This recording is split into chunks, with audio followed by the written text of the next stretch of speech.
Hey everybody! So we are going on to Module 5, and so it asked to talk about Practicum check-ins, like what's going on, any challenges or highlights. I would say that a definite challenge that I actually had was in the book. It talked about like clients who have to get services, but they're like kind of resistant to it. It just kind of reminded me of a client that I've worked with who tries to dodge his workers a lot, and like CBRS workers, like we go and work in the school, but he'll like not show up to classes and not communicate when he arrives at school, and so we don't know when he's going to be there because we're brought in through a mental health agency.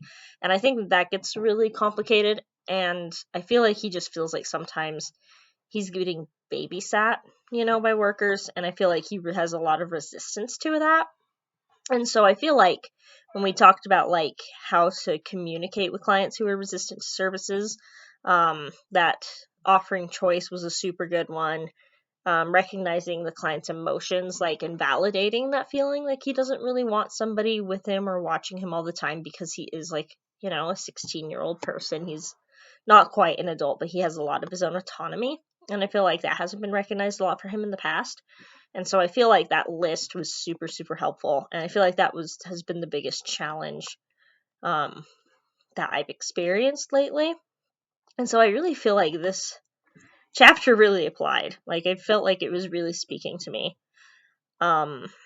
in regards to that way and like how to best try to handle that situation. And I'm not sure how long I'll be working with this person for, because I know we're doing another schedule change because some things got updated with hours and such. But it just was really, really good. Because I know that this client is scared of minimal treatment or fear. He has fear of unfair or unequal treatment due to having a worker with him in school and things, and is worried about peers and stuff with that regard. So I feel like validating a lot of emotions will probably be the best way to communicate with him.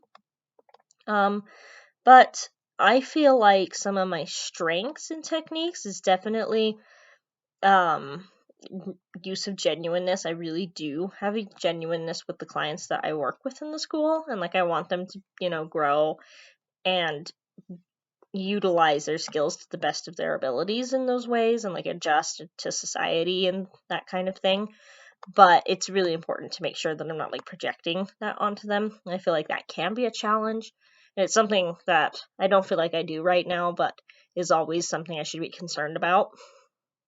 So yeah, I feel like I am really good at paraphrasing and prompting and just encouraging sharing and encouraging like that communication. And I'm pretty good at confrontation, pointing out where I think I've noticed like with clients where they have something that contradicts with their thoughts and beliefs and things like that, or a situation that's contradictory. And I feel like I'm really good at approaching confrontation in like a very pro-social work way where it's not confrontational, but I just state a neutral observing fact and I let them come to their own conclusions about it. Some things I could do better at is I do use a lot of closed-ended questions. And I feel like that's hard because like I know that it can create bias and stuff, but especially when you're doing like needing to find out specific kinds of information, closed-ended questions can be really easy to use. And so I guess I would like to work on using open-ended questions to get those closed-ended answers in a way, like the ones that you would use in an intake or assessment process, but maybe have it more counseling targeted to be open-ended. So I feel like I could really work on that one. And then just like with online communication, I feel that